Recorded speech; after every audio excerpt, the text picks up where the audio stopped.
Bismillah. Hop, qaranglar. O'zi aslida qachonki biz deylik Royal Examga kirgan paytimiz, birinchi o'rinda biz listening sectionda ishlaymiz va listening section tugatganimizdan so'ng bizga reading beriladi va o'sha listening bilan reading paperlari bitta steplangan bo'ladi. Ya'ni listening tugatganingizdan so'ng reading o'tkazasiz bo'laveradi. Va readingda atmosferasini berishga harakat qilaman va texnikasini bir qator sizlar bilan hozir ko'rib chiqamiz. Tushunarlimi? Ya'ni full holatida. Qaranglar. Readingga o'tgan vaqtlar o'zi aslida mana atmosfera qanaqa holat bo'ladi deylik katta qilib yozib qo'ygan bo'ladi. Mana listeningda boshlayotgan paytinglar shu quloq nashini ishlab part 1 shu boshlab ketdinglar, listeningni tugatdinglar va listening tugatayotgan paytinglar mana yerga katta qilib yozib qo'ygan bo'ladi guys. Mana o'zim katta qilib yozib qo'yaman. Qaranglar mana. 1 soatu mana 1 soatu deb bari nima qilib turib 10 daqiqa deydi. Mana 1 soat 10 daqiqa sizni bor deydi. Yana ham katta qilib qo'ying.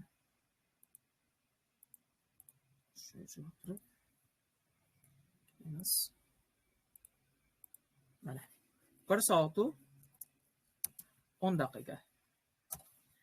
Mana shu 1 soat 10 daqiqani sizga ko'rsatib beradi. Siz listeningda ishlab bo'lganingizdan keyin xohlasiz javob answerlarni answer sheetga ko'chirasiz bo'ladi yoki readingdan boshlab ketsangiz bo'ladi. Lekin listeningda tugashi keli, mana qarang, part 6 shunday tugashi keli 1 minut 10 soniyani bitta timerga qo'yib yuboradi. Ya'ni 1 minut 9 soniyaga tushib qoladi. Va mana shu paytda siz xohlasangiz listening answerlarga ko'chirasiz bo'ladi answer sheetga yokida readingga boshlab ketib, keyin reading bilan listening bitta qilib ko'chirganingiz yaxshi. Men aytaman, listeningni birinchi ko'chirib olganingiz yaxshi. Chunki ABC qilarsiz, miyada chalqashib ketib qoladi va bu narsa nimaga olib kelib qoladi? Odamda chalg'itib beradi. Masalan, deylik, belgilar yozmoqchi edi o'zi answerga, lekin B qilib qo'yish mumkin. Shuning uchun ham listening bilan readingni alohida qo'yganingiz yaxshiroq. Va aytganimdek, listening tugashiga mana timer ketdi va men nima qilaman? Uzog'i bilan 8 minutimi listening answerlarni ko'chirib olaman. Keyin readingga qarayman. Readingda mana bu qismlari bor. Bizga intro sifatida berilgan. Hop, bizda 6 ta part bor ekan, 5 ta part bor ekan, bu listening emas, reading. 5 ta partda nechta savollari? Bu daraja tomonlama bilasiz, qaysi biri A2, qaysi biri B1, B2, C1 darsida hisoblangan. Bilamiz buni, unga to'xtalmaymiz. Part 1 ga tushganmiz. Hop, part 1 da umumiy holatda biz bilamiz.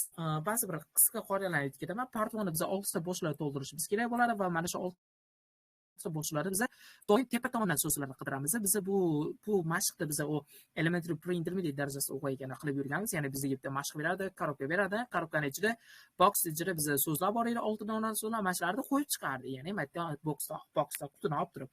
Endi bu quti qilib turmaydi, bizga nima qilib beradi? Tayyor mashq tekst ichida berib beradi. Va qaranglar, biz multi-level master kitoblarida ishlaganmiz, multi-level C1 achieverlarda ishlaganmiz va mana shu kitoblar bilan Royal Examda keladigan readingda part 1 boshqa. Chunki C1 achieverda va masterlarda mana bu 6 ta bo'shliqqa kerakli so'z tepadan emas, pastdan ham kelib qoladi, bilasizlarmi? Bilasizlar, o'zi bu ishlagan, masalan, masterda ishlaysiz, mojoga bizga into degan so'z kerak. Into degan so'z mana tepada yo'q qarasiz. Va siz bunday pastga qarasiz, mana yerda into turgan bo'ladi. Mana shuni javob sifatida olsangiz bo'ladi master kitobda. Lekin Royal Examda nima bo'ladi? You should always look for the word from the above. So, har doim so'zlarni tepadan qidirishingiz kerak bo'ladi. Masalan, 4-boshliqqa so'z qidiryapsizmi? Mana bu yerdan boshlab olasiz. Car makersdan boshlab turib, 6-boshliqqa so'z qidiryapsizmi? Yana mana shu tomonlardan boshlasa bo'ladi. Doim tepasidan keladi, pastidan emas. Tushunarlimi? Xuddi shu holatda ishlashingiz kerak bo'ladi va part 1 ga umumiy qancha vaqt sarflayman deydigan bo'lsangiz, part 1 ga misol uchun meni holatimda 5 daqiqa. Tushunarlimi? Men yerga hozir alohida yozib qo'yaman.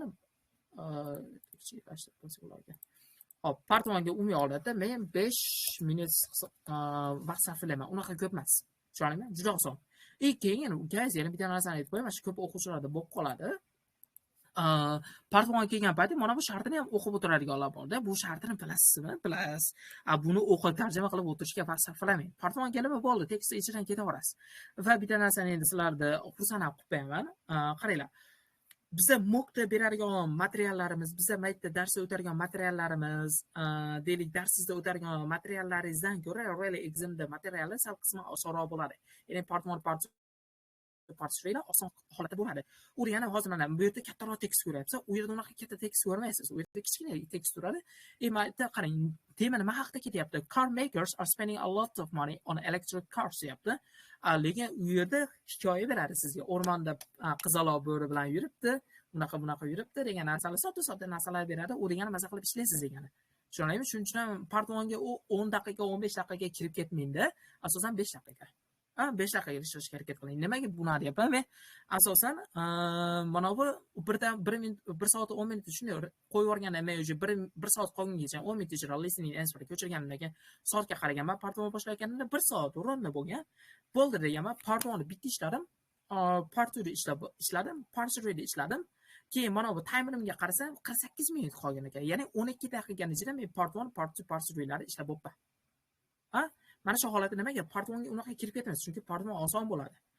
Part 2 ga nima qilishingiz kerak bo'ladi? Asosan mana bu shartini endi hozir tushuntirib qo'yaman, lekin ekzaminda o'tirmang. Nima ekan deb turib. Hozir men sizlarga tayyor tushuntiraman, lekin ekzaminda nima qilamiz? Bunga 2 minut vaqt sarflamaymiz tarjima qilib o'tirishga. Qarang, aytyapti. Read the text 70-40 and statements A to J. Decide which text matches with the situation described in the statements. Qarang, 7-14 gacha bo'lgan silinderlar, ya'ni 7-14 gacha bo'lgan silinderlar bu yoqda turibdi mana sizga. Mana bu holatda turibdi. Okay, mana 7-14 deb bu yoqda ham 13 bilan 14 bor. Bu qiyinroq. Va mana shular turibdi. Mana shular o'qib chiqing deyapti-ki, A bilan J gacha matching qilib chiqing. Va har bitta sistemdan mana bu 7-14 gacha sistemlar bir marta nashr etiladi va mana bu lar ham bir marta ishlata olasiz. Ya'ni 2 marta sikl belgilab qo'ymaysiz. Tushunarlimi? Va ikkita extra statement bor. Mayda ikkita oshiqcha harf bor. Bizga keraksiz va bularni chiqarib yuboradi. Uzoqimiz hech ketadi. Mana shu yerda time managementda zo'r boshqarishda ikki xil yo'l bor. Birinchi yo'li uyda practice qilayotgan paytingizda atlish ma'nolarni o'qib, tushunib, keyin 7 bilan o'qib turib, uni matching qilganingiz yaxshiroq. Va ekzaminda vaqtni juda ham bir tez beradi, lekin sifatli ish qilasiz. Qanaqa holatda? Readingda part 2 ga kelgan paytingiz mana buni aytganimdek o'qib o'tirmang. Va mana bu A-dan J-gacha ham o'qib o'tirmang. Birinchi qiladigan ish, tushunarlimi? O'qib o'tirmangda, asosan mana bu 7 ga tushib keting, guys. Birdaniga reading part 2 ga kelishingiz kerak, 7 savolni o'qing. Ya'ni 7-dagi statementni o'qib chiqing va 7 da nima deyapti? Tarjima qilib chiqasiz va ichidagi keywordlarni belgilaysiz va ana shundan so'ng 7 ni to'liq tushundingizmi? O'sha 7 ni tushunishingizga 1 minut vaqt ketadi. 1 minut uzoq. Nima bo'lsa 50 soniya, 40 soniyada tushib qo'yasiz. Va nima qilasiz? A-dan J-gacha bitta matching qilib chiqing. 7 ni tushunib olganingizdan keyin bo'ldi. A ga matching qilasiz. Tushdimi? Yo'q, tushmadi. Okay. B ga matching qilasiz. Tushdimi? Yo'q, tushmadi. C ga, D ga, E ga, F ga qilasiz. Qo'qisdan G ga to'g'ri kelib qoldi. Qancha bir-biriga yaxshiroq yeyishyapti va bo'ldi. G ekan deysizda pastga tushasiz. A ga I ham, J ga ham qarab qo'yasiz. Nega qarasiz G yaqinroqmi? Bo'ldi. Maylga qo'ymasdan G qilib qo'yasiz. Keyin 8 ga qaraysiz. 8 o'qib chiqyapsiz, 8 dan tarjimalarni qilib chiqyapsiz va undan keyin nima qilasiz? Yana A dan boshlab turib matching qilasiz. Mana shu holatda tez ketasiz. Moni A dan J gacha o'qib, bunga misol uchun hammasini o'qib chiqaman desiz, 5 minut vaqtingiz ketadi. Keyin 7 dan 14 gacha o'qib chiqaman desiz, 8 minut vaqtingiz ketar ekan, matching qilaman desiz, yana 5 minut ketadi, 15 minut bo'lib ketadi. Yo'q, sizga 8 minut ichida ishlasiz bo'ladi partiyada. Qancha holatda o'z tushuntirgan holatda 8 dan o'qiysiz, ichidagi keywordlarni belgilaysiz va nima qilasiz? A dan J gacha bitta matching qilasiz. Orasida D yaqinroq javob bo'lib turibdi, olib qo'yasiz alohida. Ne qilib olib qo'yasiz? Masalan, mana D bo'lishi mumkin deb qo'yasiz, lekin E, F, H, I, J gacha tushib qo'yasiz, oxirigacha chiqib qolishi mumkin. Chiqmadimi, demak D ekan deb turib, yoki qo'ymasdan D deb belgilasiz bo'ladi. Va guys, qanaqa qilib vaqtda yutasizlar bilasizlarmi? Mana bu 7, 8, 9 da matchingdan mana bu A dan J gacha qidir ekaningizda, mana A dan J gacha o'zi avtomatik yotib ketib qoladi birdaniga. Chunki mana bu 7, 8, 9 topish uchun siz A dan J gacha qarab turibsiz har bittasini, to'g'rimi? Va mana shuni orasida A dan J gacha yotib ketadi. Demak, siz 7, 8, 9 topganingizdan 10 ni topayotgan paytingiz, ya'ni 10-statementni o'qiyotgan paytingiz o'zi xayolingizda turibdi. To'xta, menda mana shu hali H bor edi, H yaqinroq edi deb turib, shuni H ga chiqargan bo'lsangiz, bitta olib ketib qolasiz. Mana shu holatda yotib ketadi. Boshida aytgan yo'lim boshqacha. Boshida aytgan yo'lim buni to'liq tushunib, keyin ma'nolarni o'qib keyin matching qilasiz. Hozirgi aytgan yo'lim birinchi 7-savolingiz, har bitta savol bilan yakka ishlaysiz va har bittasini mana A dan J gacha matching qilib chiqasiz. Va mana shunda tez bo'ladi, ma'no ham avtomatik nima bo'lib ketadi, yotib ketib qoladi birdaniga. Mana shu holatda deylik, birinchi questionni 7 ni deylik 1 minut ichida topdingizmi? 8 da 50 soniya, 9 da 45 40 soniya, 10 da 40 38 soniya topasiz. Bora-bora oxiriga mana bu 14-savolingiz borki, 14-statement 20 soniyada topasiz. Urgani 8 minut 9 minut atrofida to'liq hamma part 2 da savollarni ko'rib chiqsangiz bo'ladi. Tushunarlimi? Part 3 keladi. Part 3 ham part 2 ga o'xshagan holatda faqatgina boshqacha. Part 3 da asosan bizga topiklarni beryapti. Headingini, ya'ni mavzusini nomini va bizga nechta paragraf beryapti? 6 ta paragraf bor va 6 xil tekst bor degani. 6 xil tekstni mana bu mavzusiga qo'yib beramiz. Misol uchun mana qanday o'zbekcha tushuntiraman, qarang. Bir kun men ertaman turdim va ertaman turganimdan so'ng nima bo'lyapti? Hamma meni uyimda tabriklashyapti va hamma menga xursand. Yaxshi ovoz yo'q deb boribdi. Ovoz bitta qayta o'raylik-da. Ovoz qanaqa bo'lyapti? Ha, mana tushuntiryapti ekan.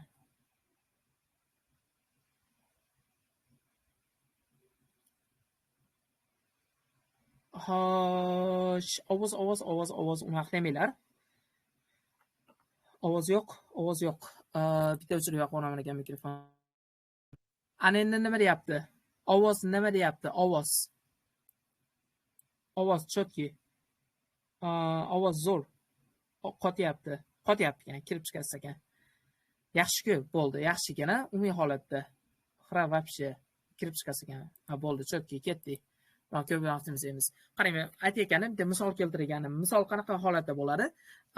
Men sizlarga umumiy holatda hozir ovoz yo'q deyapsizlar, mana bu parchani tushundinglar-a?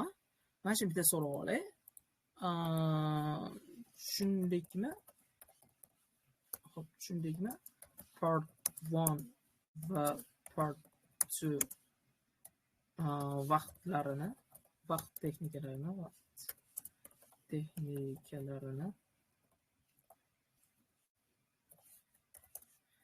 part 1 bilan part 2 hozir ovoz yo'q degan joylarda men aytib ketdim-ku, tushundingmi? Tushungan bo'lsa bittani aloqa qoldiraylik-da. Ya'ni ovoz bordimi ko'pchilikka? Albatta, ha. Bittani aloqa qoldirib qo'yinglar-da, zo'r tushungan bo'lsanglar. Yes, tushunibdi, guys. Nima qilinglar? Hozir shuncha gap qayga ketib qoldi. Shu, ertaman turganimda hamma meni tug'ilgan kun bilan tabrikladi, maza qildim, maktabimga bordim, maktabimga borsam ham sovg'alar bilan kutib oldi va biz parkka bordik, u qildi, bu qildi, kunim zo'r o'tdi. Uyga kelsam, qarindoshlarim kelgan ekan va menga ular sovg'a berishdi desam, qaysi kun haqida gapiryapman, nima haqida gapiryapman? Asosan tug'ilgan kun haqida gapiryapman. Mana shu tug'ilgan kunimni men madda topib olishim kerak bo'ladi. Asosan mana bu headinglarni ichida, mana bu headinglar ichida menda tug'ilgan kun, ya'ni party degan joy bor. Misol uchun deydi party deydi. Demak, meni mana paragraf 1 da aytgan gaplarim nimaga diga tushyapti. Mana shu holatda matching qilamiz. Endi buni part 2 dan qisqa vaqtda qanaqa, ya'ni farqi nimada deydigan bo'lsangiz, qarang. Boshda aytdik, part 2 da mana bu statementlarni o'qimasdan to'g'ridan-to'g'ri questionga tushib ketasiz deydi. Bunda part 2 da boshqacharoq. Part 2 da mana bunga e'tibor berasiz ko'proq. Mana bu headingni tushunib olishingiz kerak bo'ladi. Tushunaymi? Birinchi o'rinda headingni tushunib oling va unga vaqt bering headingga tushunib olishga. Kamida 1 minut, 2 minut vaqt bering. Uni uzun bo'lmaydi, mana bunday qisqa. Va mana shu holatda vaqt berganingizdan keyin bo'ldi. Part 1 da paragraf 1 da o'qiyapsiz va paragraf 1 da tushunganingizdan keyin xuddi part 2 stilda nima A dan Hgacha matching qilasiz. Va orasida matching qilayotgan paytingiz E varianti yaqinroq turibdimi? Bo'ldi, E ekan demasa F, G, H hammasiga tushib berasiz joygacha. Tushunalingmi? Mana shu holatda ishlashimiz kerak bo'ladi. Yes, paragraph part 3 ham shu holatga keladi. Part 4. Ovoz tenga yozmangiz variantlarni tashlab qo'ying. Yana qotdi, ovoz yo'q, yana ovoz ekran ham bor, qotyapti, tushunarli. Hamma eshitmani rekording bormi? Bor. Part 4 nima deyapti, guys? Ovoz bo'yicha muammo o'chirib yoqib ham qo'ydim, qaytadan bitta ko'rib chiqing. Shuncha odam bekor o'tmasa kerak. Ovoz bo'lmasa, nima demanglar. Part 4 endi sal jiddiyroq. Boya aytdim, part 1 bilan men part 1, part 2, part 3 ga umumiy holatda men ekzaminda oxirgi ekzaminda 18 minut sarflaganman. Ammo qolgan meni 42 minutimni nima qilganman, bilasizlarmi? Part 4 ga qolgan 12, 13, 14, 15 minutim vaqt sarflaganman, qolgan 20 minutimni nimaga sarflab yuborganman? Part 5 ga va javoblarni ko'chirib olishga sarflaganman. Endi qaranglar, shunaqa bitta texnika bor. Va mana shu texnikani ko'pchilik qilmaydi va hali imtihondan yig'lab chiqadi. Nimaga yig'layapsan desa, ovoz yana qotyapti. Una demanglar. Guys, recording qilinyapti. Ko'ryapsizlar.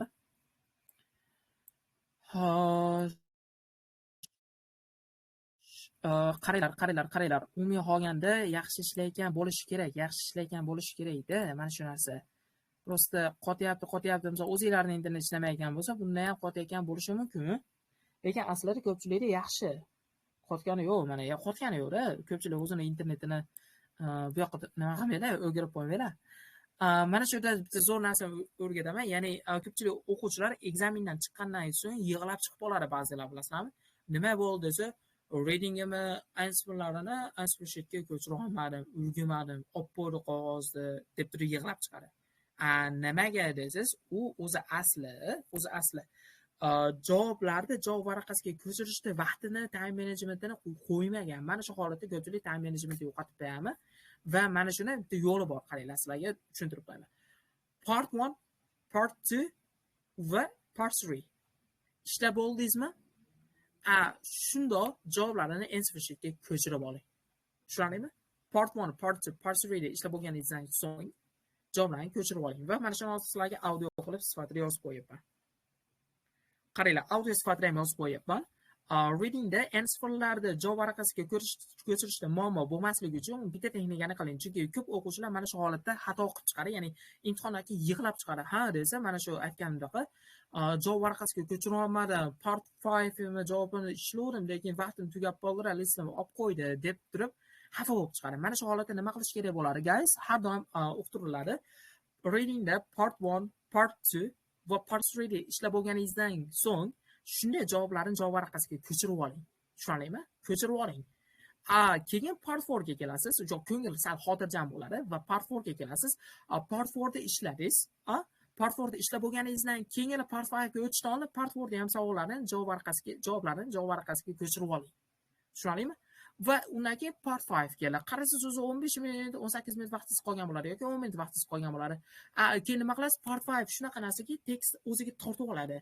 Javoblarni qidiraman deb turib, summaryda qoldirilgan so'zlar borki, gap feeling. Mana shuni to'ldiraman deb turib, ko'pchilik tekstni ichiga kirib ketib qoladi. Vaqti tugab qolgani ko'pchilik his qilmaydi. Mana shu holatda nima qilasiz?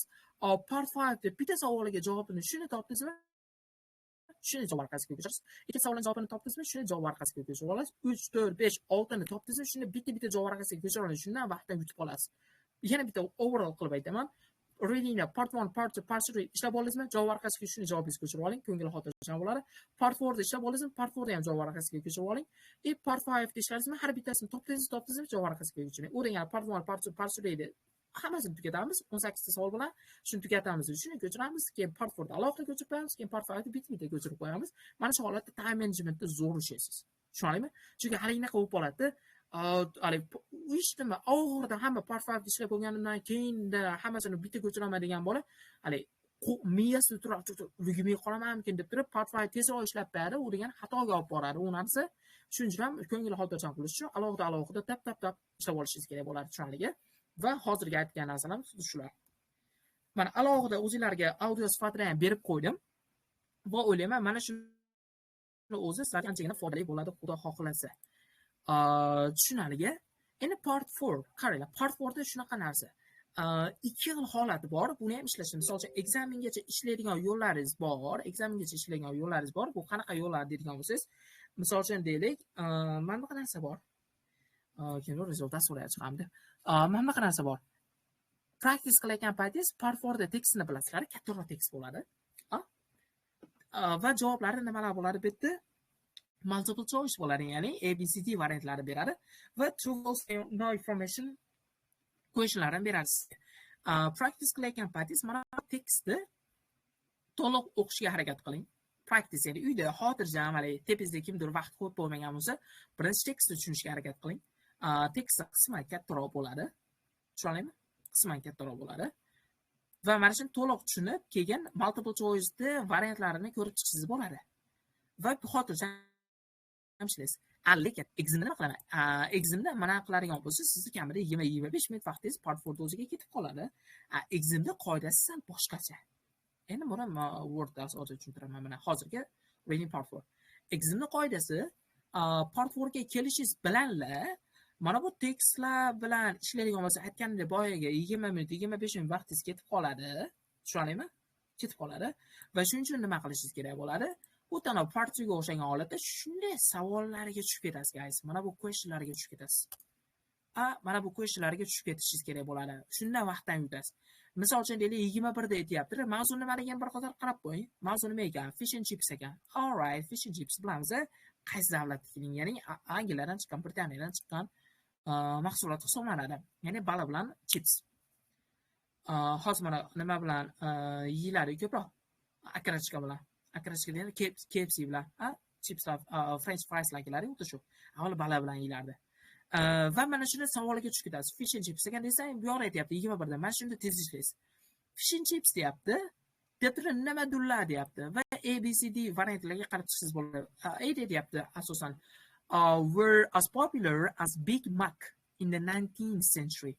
Xuddi Big Macga o'xshagan holatda 19-asrda mashhur bo'lgan ekan fish and chips. B deyapti were originally Chinese or Indian food. Fish and chips aslini olganda, ya'ni original holatda Xitoy bilan Xitoy yokida Hindlarda taomi bo'lgan ekan asli. Fish and chips deyapti is not popular among the youth nowadays. Ya'ni yoshlarda, hozirgi yoshlarda orasida unchalik populyarli emas ekan. Farq bo'lishi mumkin. Deyapti may completely disappear from the market, including the restaurants.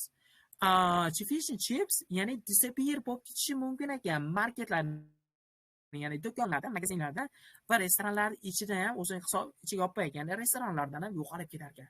Demak, siz nimani qidirishingiz kerakligini tushunib oldingiz. 1 daqiqa vaqtingiz ketyapti. Tushunib olasizmi? 1 daqiqa. Fish and chips shunaqa ekan. Demak, 4 ta variant bor ekan. Endi fish and chipsning nimaligini qidirib chiqishingiz kerak bo'ladi tekstni boshida. O'tana reading part 1 ga o'xshagan holatda tepasidan keladi bu endi birinchi savoli javobi. Endi bu yerda aytyapti long before the Big Mac was invented. Big Mac invented bo'lishidan uzoq oldin Britain had its own national form of fast food. Fast food o'zini deylik an'anaviy uslubi bo'lgan ekan. Bu nima ekan? Fish and chips ekan.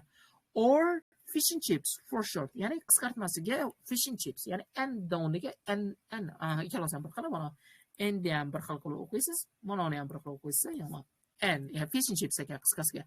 Va aytyapti o'zini ekan natsiyalarning fish and chips deyapti was relatively balanced and a healthy meal that people could eat in the street on the way home from work or during their lunch break.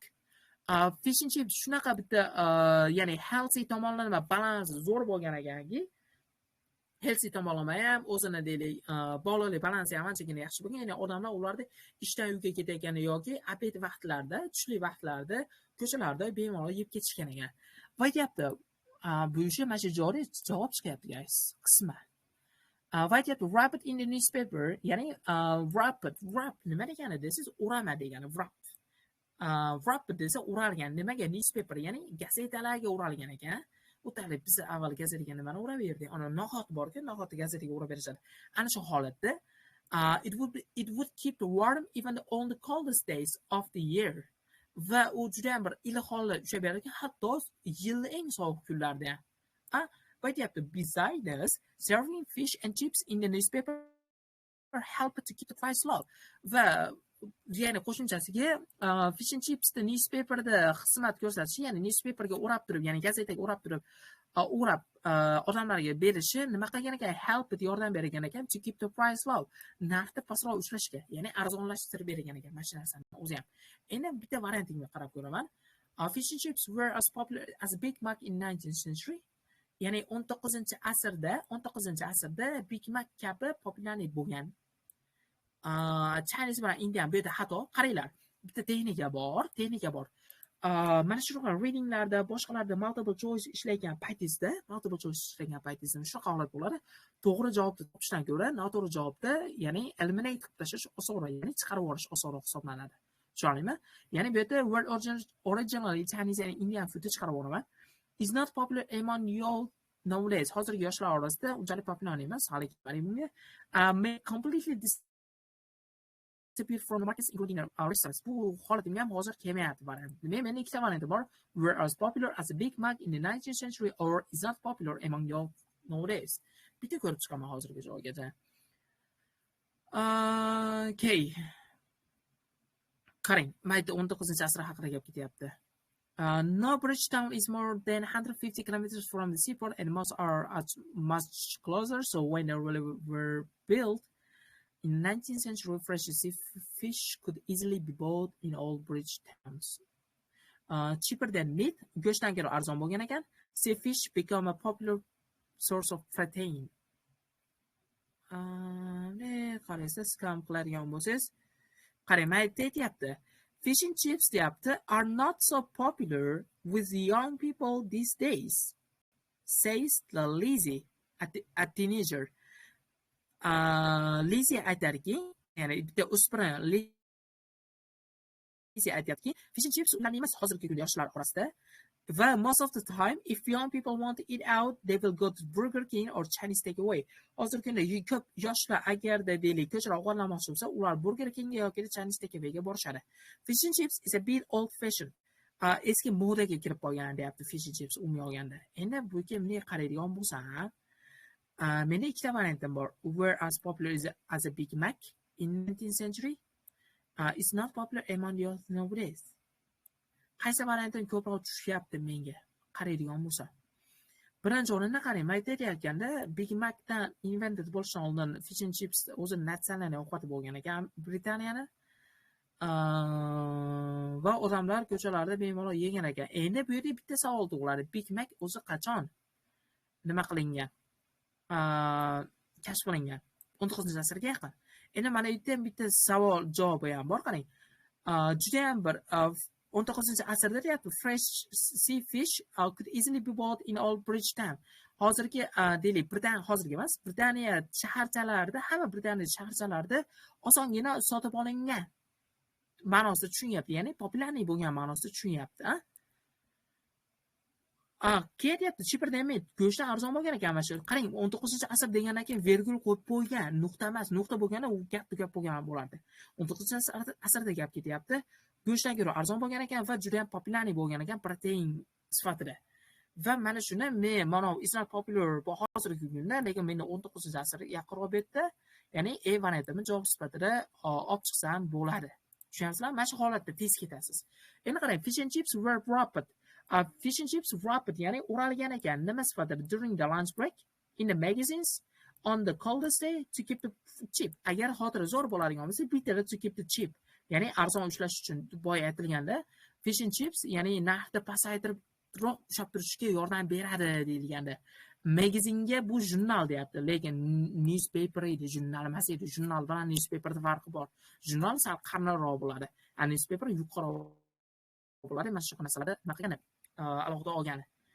Xuddi shu holatda ketyapsiz va true false no information kelyapti. Va buni ham nima qilasiz? O'zi mana bu 24 gacha multiple choice bilan ishlaganingizdan keyin mana bu narsa qisman oson bo'lib ketadi. Tushunarli? Sizlarga tekstini men sizlarga bitta qilib tashlab beraman, bemalol ishlab chiqsanglar bo'ladi. Bu yoqda part 5. Part 5 qanaqa holati bo'ladi? Bitta qisqa introsini berib ketaman, qaranglar. Part 5 da juda ham bitta katta tekst bo'ladi, ya'ni kamida 500 so'z qatnashgan tekst bo'ladi. Mana o'zingizlar ko'rib turibsizlar. Bir betda bu. Men qilaydi, kichaytirib. Mana bu deylik yarim beti, bu yog'i davomi, bu yog'ida yana davomi. Kamida mana shu yerda 600-700 so'z qatnashgan shuncha tekst bor. Shuncha tekstni o'qib, boshida o'qib chiqargan bo'lsangiz, buni uyda qilganingiz yaxshiroq. Lekin vaqtni yutaman degan bo'lsangiz, buni ham xuddi mana bu summary'siga qarasiz. Qarang, mana ko'pchilik tushunmaydi mana shu narsani. Mana alohida sariq olib qo'yapman. Mana shu sariq olib qo'ygan narsam bor-ku, guys. Mana shu sariq olib qo'ygan narsam. Mana bu tepadagi 600-700 so'zni qisqartirib, summary qilib xulosa yozib qo'ygani. Mana bu 600-700 tepadagi tekstni kichkina qilib qo'ygan va mana shuni orasida joylab tashlab ketgan. Va qisman osonroq bo'ladi part 5, part 4 dan ko'ra. Degani mana bu joyga tashlangan so'z, bu sinonim holatlari yoki antonim holatlari berilmaganda aniq qilib so'zni tashlab ketgan. Prosta biz ishlashdan oldin mana bu summary'da o'qib chiqib olishimiz kerak bo'ladi. Summary'da zo'r tushunganimizdan so'ng biz nima qilamiz? Bu yerda keyin bemalol mana bu yoqqa tekstiga qarasak bo'ladi. Tushunarlimi? Mana shu yerga e'tibor berasiz va bu yoqda 30-35 ham multiple choice holatida keladi. Tushunarlimi? Va bitta savol bor. Autor mana shu passage nima demoqchi degan deb turib 35-savol doim bir xil bo'ladi. Shunisiga e'tibor berib berasizlar. tushunyapmiz. Vaqtdan yutish qanaqa holatda bo'ladi? Part 5 dan o'tish yo'q. Birinchi conclusion. Shuni o'qish, tekst o'qigandan ko'ra, conclusion o'qiganingiz keyin o'z tepada 600 so'zni qanaqa tekstligini bilib olasiz. Endi mana bu keywordni qidirishga boshlaysiz. Ya'ni keywordni bunday ko'rib olasiz. Misol uchun aytyapti physiology, professor drew a conclusion after observation that it takes about 6 seconds to complete average yawning, which means average yawningni deylik observation qilish uchun deyapti 6 seconds yetar ekan. Ya'ni qaysiki nimadir kerak bo'lgan ana shu secondsda before the following yawning comes, ya'ni yawning kelishidan oldin nimadir kerak bo'lar ekanki mana shu yawningni 6 soniyada ko'rib olishga, ya'ni observation qilib olish uchun. Va ana shuni bemalol tekstdan qidirsangiz bo'ladi. Ana shu holatga keladi guys. Tushunyapsiz? Xolos, hozir practice'da o'zinglar bitta qilib ko'rasizlar. Ya'ni part 4, part 5 da nima qilib beramiz? Tekstlarni tashlab beraman alohida va mana shuni bemalol ko'rib chiqsangiz bo'ladi. Xohlasanglar mana shuni full mock sifatida tashlab beraman. Chunki bu yoqda answerlari ham bo'ladi va buni listeninglari ham bor. Istasanglar mana shu holatda tashlab bersam ham o'zinglar ham maza qilib ishlaysizlar. Buni avval tashlab ko'rmaganman va ishlab ko'rasizlar mana shuni. Tushundingmi? Full mock tashlab qo'ysam, ya'ni bugunda manfaatli mock bilan tugatganimiz yaxshi. Xo'p, mana yozib qo'yaman. Mock bosib olamizmi deb qo'yaman. Xo'p, mock bosib olamizmi? Ya'ni hozirga o'tilayotgan materialni shuni tashlab yuboraymikan? Hammasini. Asosan readingni ko'rib chiqasiz bu yerda. Listening emas. Listening tashlab bermayman, faqat reading tashlab beraman. Bittadan olocha qoldirib qo'ysak, menimcha yaxshiroq tushuna olamiz. Recordingni olib qo'ydim. Hozir video